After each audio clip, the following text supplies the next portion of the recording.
కొన్ని ప్రదేశాలు ఇక్కడికి వెళ్లకూడదు, ఇక్కడ దెయ్యాల నివాసం ఉంది అని మనకు చాలా ముందుగానే హెచ్చరిస్తాయి. కాని అయినా కూడా మనం అక్కడికి వెళ్తాము. భాన్గఢ్ ఫోర్ట్, కుల్దారా విలేజ్, ముంబైలోని ఆరే కాలనీ లాంటి ప్రదేశాలు. ఈ ప్రదేశాలన్నింటి గురించి మన దేశంలో ప్రతి ఒక్కరికీ తెలుసు. ఇక్కడ దెయ్యాలు తిరుగుతాయని, ఇక్కడ దెయ్యాల ఆత్మలు సంచరిస్తాయని, మనమిక్కడికి వెళ్లకూడదని. అయినా కూడా ప్రజలు వెళ్తారు. కాని ఇక్కడ అలాంటి ఒక ప్రదేశముంది. దాని గురించి నేను ఈరోజు మీకొక కథ చెప్పాలనుకుంటున్నాను. ఒక హారర్ స్టోరీ. ఈ ప్రాంతం పాట్నాలో ఉంది. పాట్నాలోని లోహియా నగర్లో ఒక బంగ్లా ఉంది. అది ఒకప్పుడు చాలా కళకళలాడుతూ ఉండేది.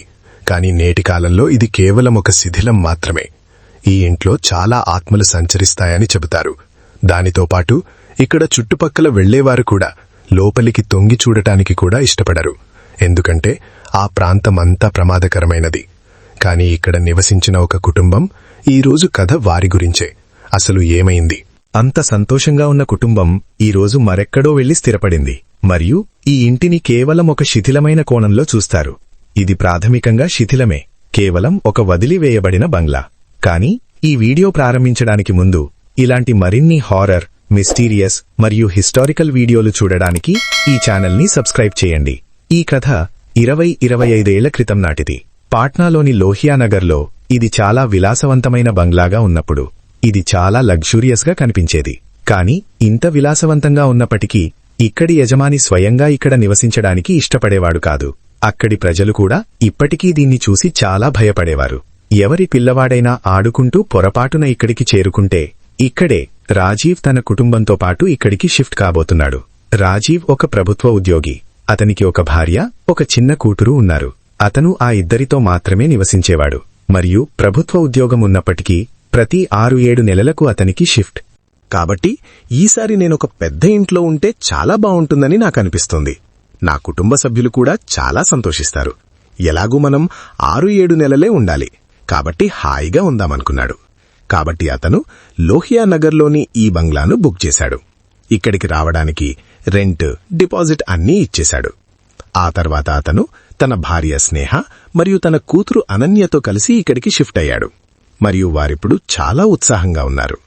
అంటే ఈ ఇంట్లో వారు తమ జీవితాన్ని గడపడానికి చాలా చాలా ఉత్సాహంగా ఉన్నారు. రాజీవ్ వెంటనే తన పని ప్రారంభించాడు. అనన్య కూడా తనకు నచ్చిన ఒక కాలేజీకి వెళ్లి అడ్మిషన్ తీసుకుంది. మరియు రాజీవ్ భార్య అయిన స్నేహ ఆ బంగ్లా లోపల అన్ని వస్తువులను చాలా చక్కగా అలంకరించింది. ఆమె తన ఇష్టానుసారం ఇల్లంతా డిజైన్ చేసింది. ఇప్పుడు ఇది అదే రోజున జరిగిన విషయం. ఇంట్లో వస్తువులు లాంటివి ఏమీ లేవు, కూరగాయలు లేవు. కాబట్టి రాజీవ్ మరియు స్నేహ కొంచెం షాపింగ్ చేయడానికి బయట మార్కెట్కు వెళ్లారు. అది వారి బంగ్లాకు చాలా దగ్గర్లోనే ఉంది. అంటే 1-2 వీధులు దాటిన తర్వాత. ఆ తర్వాత వారు వస్తువులు తీసుకుంటున్నారు. ఆ దుకాణదారుడు వారితో ఇలా అన్నాడు, "సార్, మేడం, మీరు చాలా ఎక్కువ వస్తువులు తీసుకుంటున్నారు. మీరిద్దరూ వీటిని అస్సలు తీసుకెళ్లలేరు. పైగా నడుచుకుంటూ వెళ్లాలి. ఒక పని చేయండి, నేను నా కుర్రాడిలో ఒకరిని పంపిస్తాను. అతను మీ ఇంటికి ప్రశాంతంగా చేర్చుతాడు. ఇంతకీ మీరు ఎక్కడ ఉంటున్నారు అని అడిగాడు. అప్పుడు అతను, లోహియా నగర్లోని ఆ బంగ్లాను మేము కొన్ని 6-7 నెలలపాటు తీసుకున్నాము అని చెప్పాడు. దుకాణదారుడు ఒక్కసారిగా షాక్ అయ్యాడు. ఇన్ని సంవత్సరాలుగా మూసివేయబడిన ఆ బంగ్లా ఈరోజు ఫైనల్గా తెరుచుకుందా అని అన్నాడు.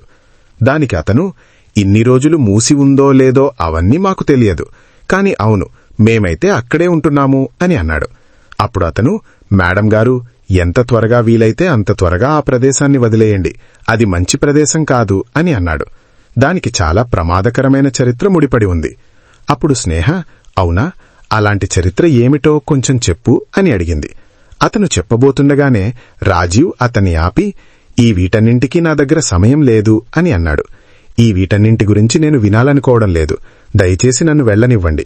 ఇదంతా మా మెదడులో పెట్టకండి అని చెప్పాడు. ఆ తర్వాత వారిద్దరూ అక్కడి నుండి వెళ్లిపోయారు. రాత్రి అయ్యింది మరియు ఆ బంగ్లాలో వారికది మొదటి రాత్రి, సరేనా? ఇప్పుడు వారు పడుకోవడానికి వెళ్లిన ఒక అరగంట తర్వాత స్నేహకు నిద్ర చాలా తక్కువగా పడుతుంది.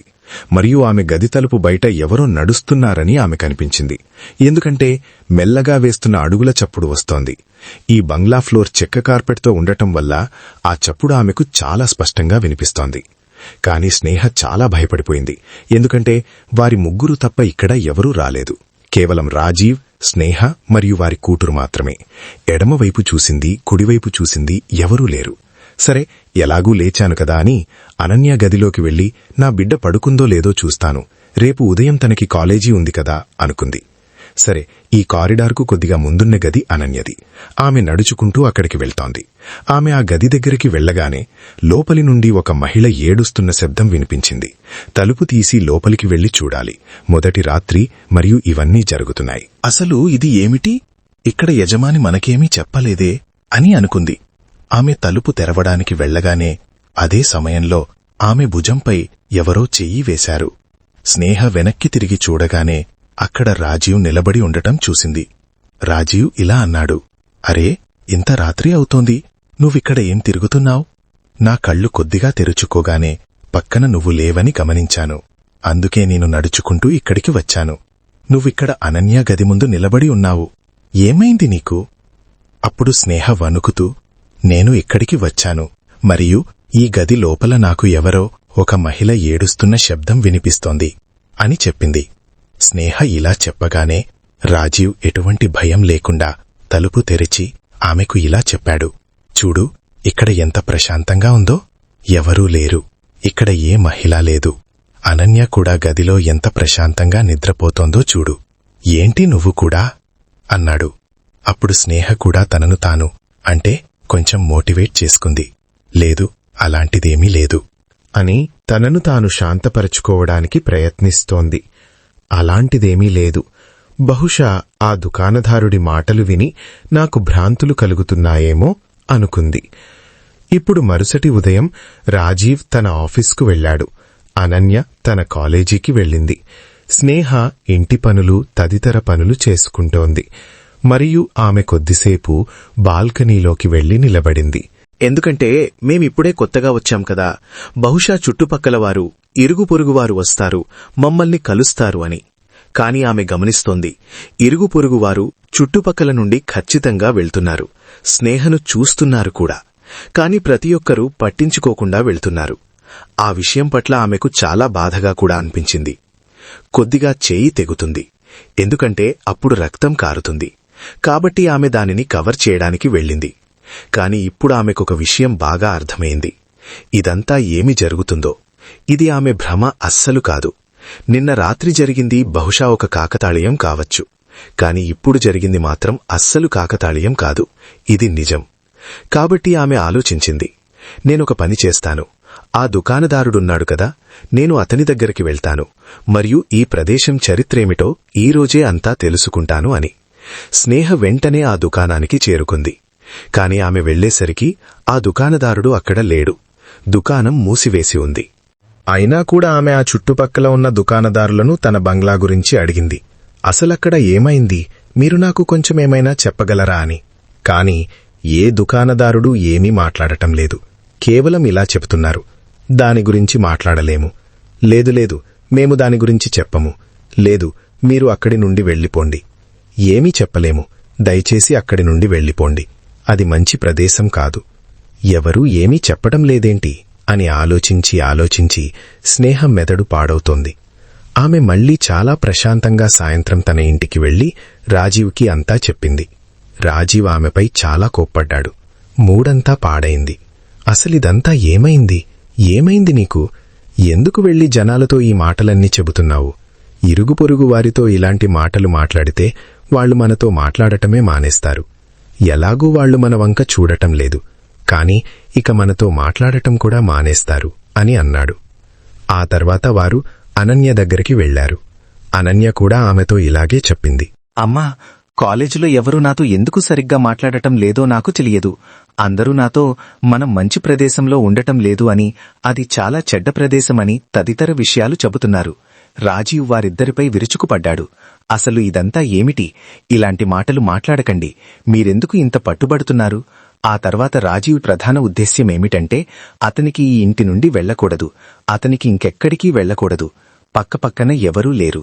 అకస్మాత్తుగా ఆమె చూపు పడింది. ఆమె గది మూలలో అక్కడ ఒక వ్యక్తి నిలబడి ఉన్నాడు. అతను నలుపు రంగు కోటు ధరించి ఉన్నాడు. పెద్ద పెద్ద బూట్లు వేసుకున్నాడు. ప్రాణంతో ఉన్నట్లుగా అనిపించటం లేదు. ఆ తర్వాత స్నేహ కంగారులో రాజీవ్ను నిద్రలేపింది. రాజీవ్ చూడు, అక్కడెవరూ ఉన్నారు. రాజీవ్ గది మొత్తం వెతికాడు, కాని అక్కడ ఎవరూ లేరు. ఇప్పుడు స్నేహకు తనపై తనకే అనుమానం రావడం ప్రారంభమైంది. నాకేం జరుగుతోంది? నేను పిచ్చిదానే అవటం లేదు కదా అని. ఇప్పుడు ప్రతిరోజూ స్నేహ పరిస్థితి మరింత దిగజారిపోతోంది. కొన్నిసార్లు ఆమెకు గోడల నుండి శబ్దాలు వస్తున్నాయి. ఎప్పుడైనా ఎవరో తనను సహాయం కోసం పిలుస్తున్నారు. కొన్నిసార్లు ప్రతి రాత్రి ఆమెకు పెద్ద పెద్ద బూట్లు వేసుకుని నడిచే ఆ వ్యక్తి కనిపిస్తున్నాడు. ఇవన్నీ జరుగుతున్నాయి. ఒకసారి కుటుంబం మొత్తం రాత్రి భోజనానికి కూర్చుంది. ఇది రాత్రి సమయం. రాజీవ్, స్నేహ, అనన్య అందరూ ఉన్నారు. స్నేహ అకస్మాత్తుగా బెంగాలీలో మాట్లాడటం ప్రారంభించింది. బహుశా గోడలను చూసి మాట్లాడుతోందేమో తెలియదు. అసలు ఏం జరుగుతోందో రాజీవ్కు అస్సలు అర్థం కాలేదు.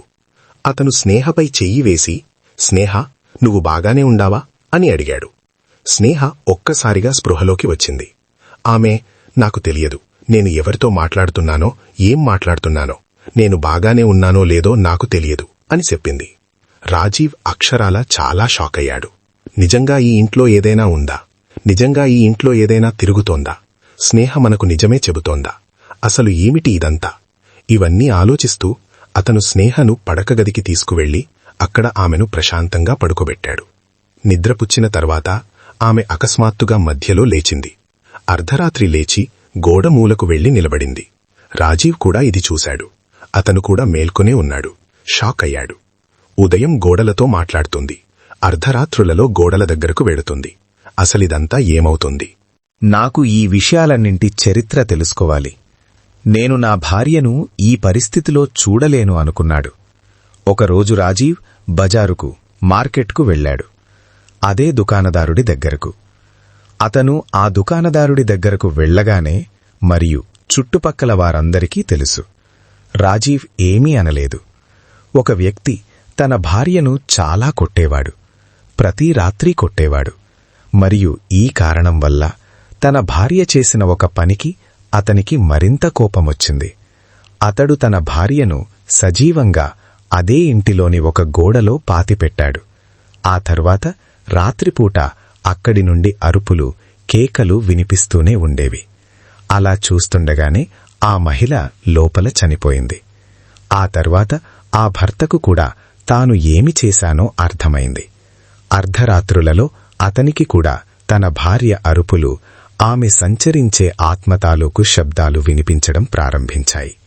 దాన్ని అతను భరించలేకపోయాడు. అతను కూడా అదే ఇంటి లోపల తనను తాను చంపుకున్నాడు. మరియు ఈరోజు మీరు ఆ ఇంట్లోనే నివసిస్తున్నారు. అక్కడి నుండి అరుపులు, కేకలు అటుగా వెళ్లే ప్రతి బాటసారికి వినిపిస్తాయి. గొడవల శబ్దాలు వినిపిస్తాయి. గోడలో పాతిపెట్టబడిన ఆ మహిళ అరుపులు వినిపిస్తాయి. సహాయం కోసం అభ్యర్థించే శబ్దాలు వస్తాయి. మేమేమీ చెయ్యలేము, ఎందుకంటే అది ఏమైనా సరే ప్రాణంతో లేదు. వాళ్లు కేవలం మమ్మల్ని ప్రలోభపెట్టాలని, లోపలికి రప్పించాలని చూస్తారు. తద్వారా వారు మనల్ని కూడా తమ ప్రపంచంలో చేర్చుకోగలరు. మరియు మీరైతే ఏకంగా వాళ్ల ప్రపంచంలోనే ఉంటున్నారు సార్. రాజీవ్ వెంటనే తన చుట్టుపక్కల నివసిస్తున్న పండితులను పిలిపించాడు. వారితో పూజా కార్యక్రమాలు చేయించాడు.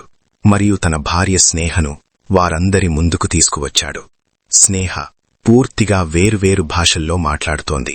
ఎప్పుడైనా బెంగాలీలో మాట్లాడుతోంది, ఎప్పుడైనా తమిళంలో మాట్లాడుతోంది, వేరువేరు భాషల్లో మాట్లాడుతోంది. ఆమె లోపల ఒకరు కాదు, చాలా ఆత్మలున్నాయి.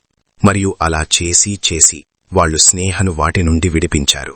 ఆమెను ఆ ఇంటి నుండి బయటకు తీసుకువచ్చారు.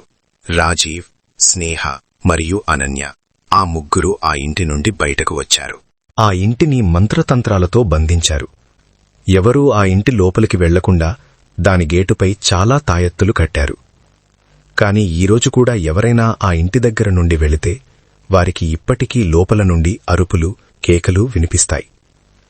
స్వేచ్ఛగా తిరగడానికి, స్వేచ్ఛగా ఉండటానికి, ముక్తి పొందడానికి లోపల భిక్షమడుగుతున్న ఆ శబ్దాల నుండి ఇప్పటికీ ఆహ్వానం వస్తుంది. అయినా కూడా లోపలికి వెళ్తే తమకు ఏమవుతుందో ప్రజలకు బాగా తెలుసు. మరియు ఈరోజు ఈ వీడియో చివర్లో నేను మీకు చెప్పదలుచుకున్నది ఇదే. మీరు అర్థం చేసుకోవాల్సిన చాలా ముఖ్యమైన విషయమేమిటంటే ఒకవేళ ఏ ఇంట్లోనైనా ఇలాంటిది ఏదైనా జరిగితే, ఎప్పుడైనా ఎవరిదైనా ఆత్మహత్య జరిగితే మీరు ఆ ఇంట్లోకి వెళ్లి నివసించలేరు. ఎందుకంటే అక్కడ ఇప్పటికే ఒక వ్యక్తి దౌర్భాగ్యకరమైన రీతిలో తన ప్రాణాలను తీసుకున్నాడు. వాళ్ళు మిమ్మల్ని కూడా వదిలిపెట్టరు. మిమ్మల్ని కూడా తమ ప్రపంచంలో కలుపుకోవడానికి ప్రయత్నిస్తారు. కాబట్టి ఈ వాటన్నింటికీ దూరంగా ఉండండి. ధన్యవాదాలు.